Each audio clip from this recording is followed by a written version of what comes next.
Welcome to the Caminada podcast. Here's the place to find support and guidance on your spiritual awakening and healing journey. It is my mission to help you awaken, heal, and expand your consciousness. Hello, beautiful soul. I am so glad and grateful that you chose to listen to the Caminada podcast. So in this solo cast episode, I will talk about why I had to change the name of the podcast from the Soul Art podcast to the Caminada podcast, and why I will no longer use the name Soul Art in my brand and my business. My intention is to share my journey, both entrepreneurial and personal, and also the lessons that I've gained and how I feel it relates to the beginning of the new era for humanity and the expansion of our consciousness, which I talked about in the previous episode, The Age of Aquarius Explained. So if you haven't listened to that one, I suggest that you do so either before listening to this one or right after it. And just before I get into today's topic, please make sure you hit the subscribe button and subscribe to whatever platform you're listening to this so that you never miss any future content. All right, so if you've been following me for a while or even for a little bit, you might have seen that I've been using the brand Soul Art on my website, my EP, my book, my social media. And for the first part of this episode, I would love to share how this came about, how this came to me, and why Soul Art has been so meaningful. So when I was studying songwriting, I was living in London. That was between 2013 to 2017. I was writing a lot of music. I was really diving deep into my soul through this practice of writing every day and releasing my music and my art. And I remember the very first single that I wanted to launch, which wasn't Camouflage. It was before that. There was Caffeine and Closer to You, and Closer to You was a very soulful ballad, and I wanted to find an adjective for soul, because it wasn't really pop soul, it wasn't neo soul, it wasn't funk soul. And so my dear friend Erica, who was my vocal coach, and she's my friend now, she suggested art. And so I thought, wow, yes, art, soul. And then I thought, this can give me more freedom to experiment with different sounds within the soul realm. And then it was really funny that one of my tutors, I had told him about this idea for this concept and this sort of new genre, and he came to me the next week, and he said, I told my friend, my fellow tutor about your idea, and he was a little bit shocked when I told him about your art soul. And I said, why? Well, and he said, sounds like something else. And that's when he hit me, because I laughed because it's funny, when you say art, soul in a British accent, especially if you cut your T's, sounds like something else. And I didn't want to use that then, and so I thought maybe I'll just invert and use soul art. And that's when it made so much sense, because when I say soul in my native language, Portuguese, it sounds like I am. So when I say soul art, it also has this idea of I am art. And so that's kind of the concept, because everything that I was doing, and I believe that every kind of art that you do comes through you. You sort of channel through your soul. You don't create it from your mind, you create it from your soul, and your mind helps you manifest that. And that's not just for art, that sort of expanded into anything that makes your heart and soul dance, right? So that's the concept. That's how it came about. And then 3 years ago from now, that was like December 2017, I launched and I put together a launch party for my EP in London. And that was sort of like the official birth of Soul Art, because my EP is called Soul Art From Darkness to Light. And since then, I've been sort of working around this theme, soul art as sort of my brand, and the From Darkness to Light as in the journey that we go through every, if anybody has listened to my music or has read my book, I was working on each song and its meaning. Since then, since 2017, I started making meditations too. I started teaching meditation, doing workshops. I created a website, and I've honed in my skills as a healer to offer services all around this brand. And in the meantime, I was thinking of ways to put all of this together and sort of like compiled all of this that I was working on. And so I was also writing a book, which I launched in April 2020 under the same title as the EP, because like I said, it's a compilation of all that I was doing. So it's got my story, it's got my art, which is the music, and it's got the meditations too, and it's got like journal prompts. So it's really like a interactive, multi-dimensional book.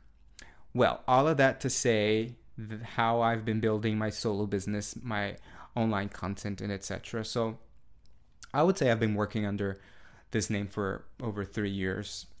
Okay, now I want to, for the second part, I want to share with you what happened in my business. But again, I want to share this just to literally like share my experience and my learnings and the blessings in it, not to spread any kind of shade or any hate, because I have a point to make, and I will get to this in a little bit.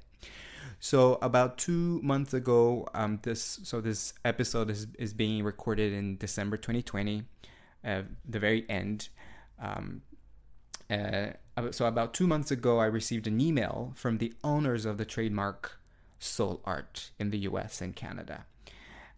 This email was far from friendly. It was uber formal, and it was basically a threat. They were demanding that I took the name Soul Art out of everything that I've been working on in 7 days. Otherwise, they would take legal action and sue me or something. So it was a demand. Of course, I felt shocked. And I was kind of like, wow, that's surprising. I felt a little bit, I felt shocked and a little bit upset. But I chose to not respond to the threat. I didn't respond to the threat because I don't respond to the threat, I knew that I wasn't doing anything consciously, like on purpose, like wrong. So 2 weeks ago, when I arrived in Mexico, and just so that you know, it's like 2 weeks before the winter solstice and the Great Conjunction, which I talk about in my previous episode again. And so if you don't know what that's about, I suggest that you listen to that one. But that's a moment in astrology and just energetically that's really powerful and marks the end of a cycle. And so the portals are open to a new beginning. Anyway, I got here in sort of like my transition moment too, personally. And I got an email from Amazon US saying that they took down my book from the US stores due to trademark infringement. The next day, I got an email from Wix where I create and host my website currently, disabling my website until I remove the trademark. And on the same day, I got an email from Buzzsprout where I host my podcast, which, by the way, just have the best customer service. So kudos to Buzzsprout. Highly recommended if you want to host your podcast here. They were notifying me of the request to take my podcast down. But instead of taking my podcast down, they notified me and asked if I was willing to change before they completely delete it. So, obviously, the human side of me, I felt upset, I felt frustrated, I felt shocked. I felt honored in a funny, creepy way, and angry too, because I care about this. I care about my business. I care about my art. I care about the work that I've been doing. It's not just a game for me. I take it seriously and I love it. I'm very passionate about it. And, I got to a point where I was just literally kind of tired of this old paradigm. I was kind of tired of people. And I know this sounds very, very wrong. But luckily, I'm surrounded by so many loving and genuine and real people.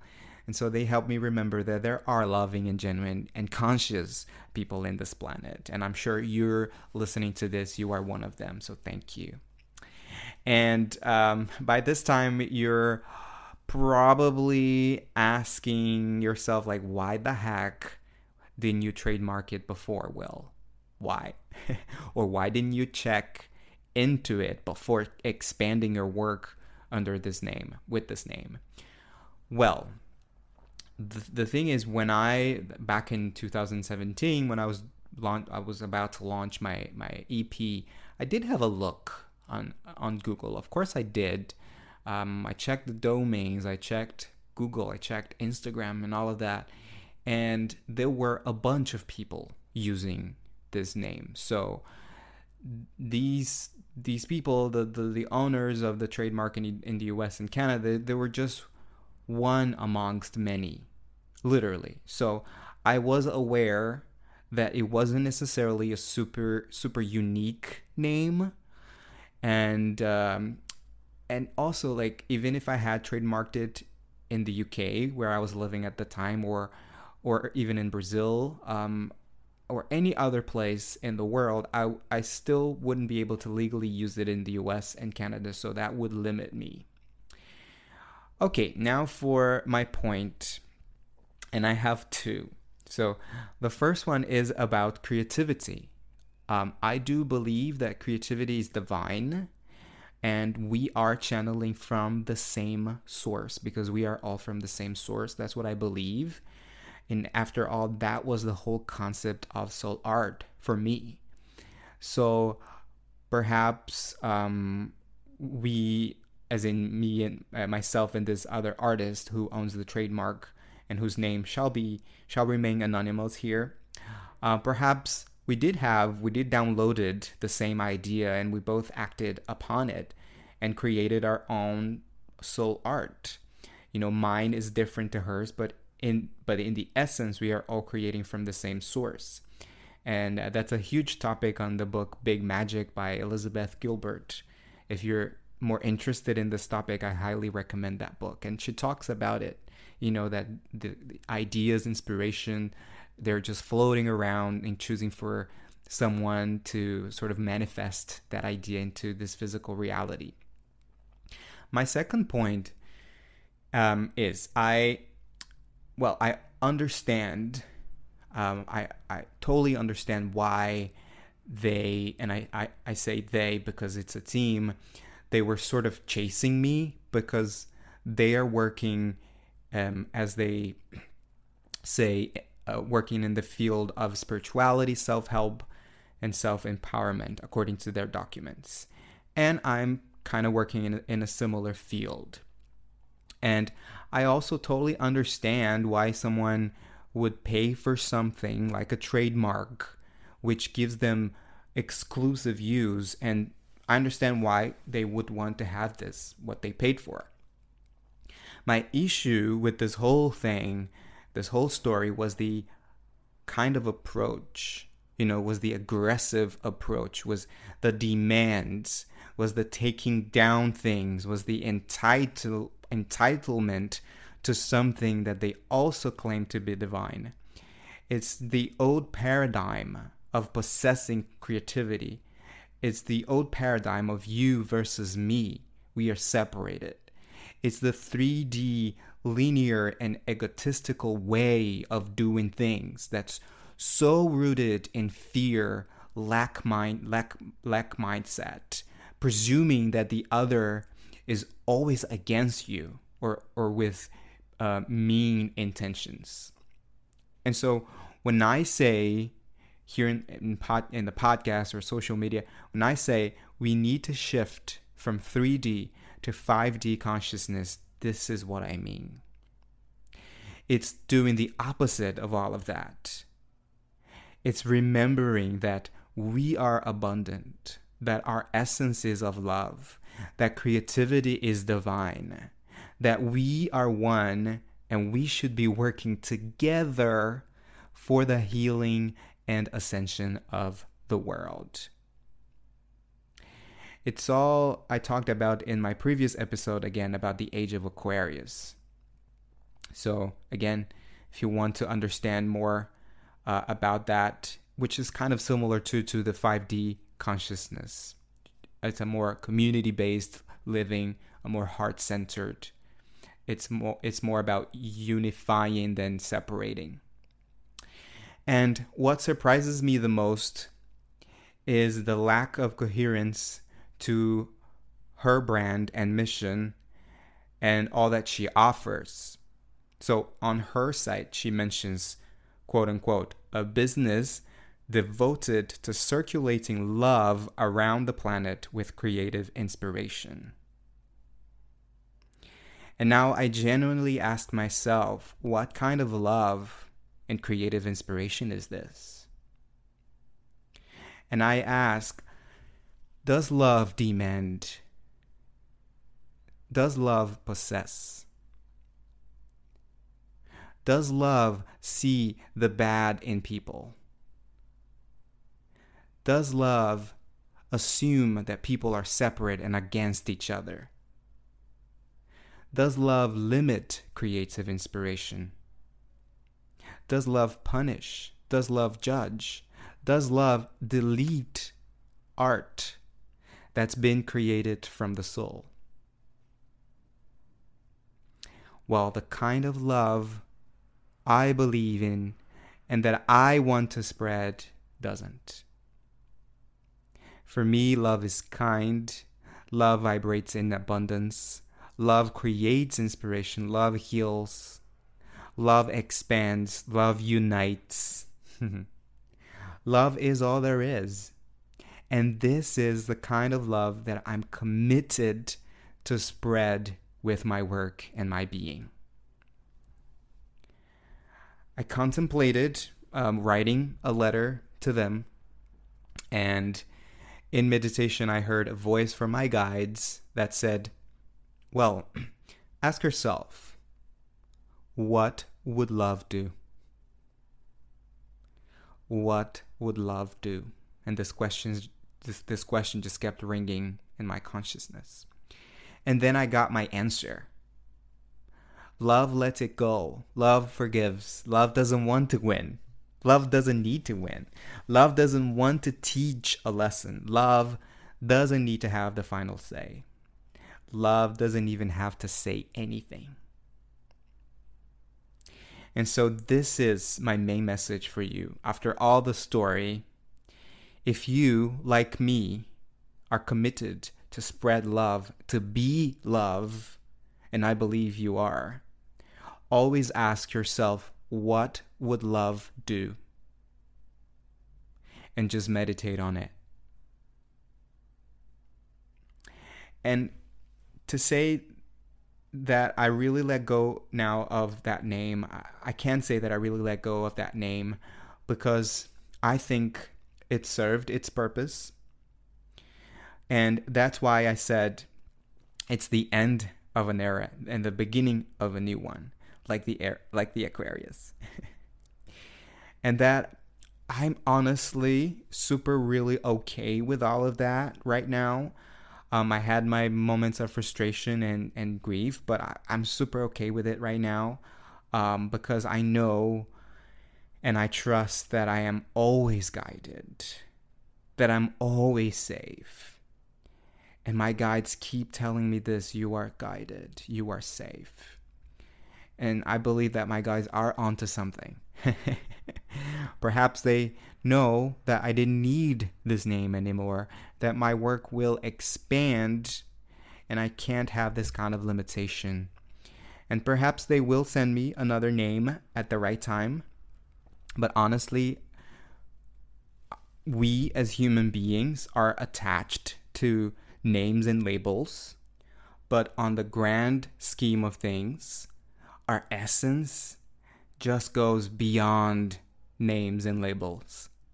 Like Van Gogh, for example, could have been named John Lewis, and he would still be doing his art and impacting the world with his gifts and life for lifetimes to come. And I am happy to announce that my brand from now on, until my guides tell me otherwise, will simply be my name, Will Caminada. And I want to end this by saying that they can take the soul art from me, but no one can ever take the art from my soul.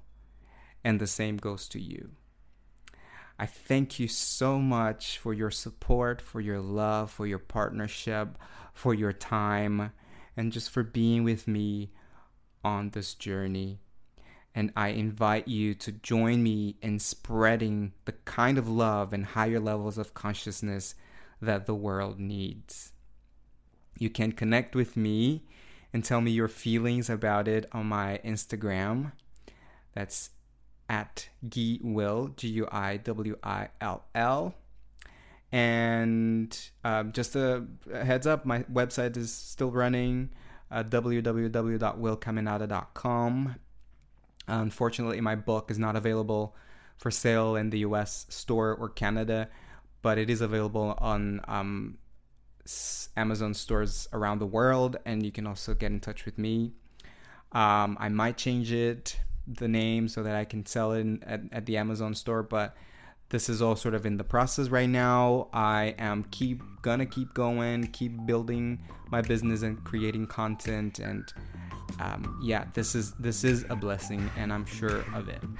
And if you find this episode useful or inspiring, please share it with your friends so that you can help me spread the love. As always, keep shining your light, keep your heart open, and let love lead the way. I love you. See you in the next episode.